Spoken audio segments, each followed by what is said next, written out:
อันนี้โอซินวัฒนธรรมเก่าสมัยตะกี้เขาทำเขาฮักกาไปดูเอาไปดึงเราอักปะสังไปดี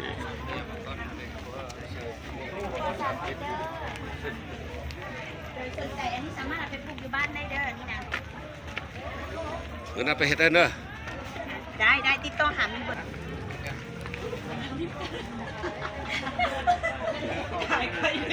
จะมีบ่มีแกนแซ่บมีแกน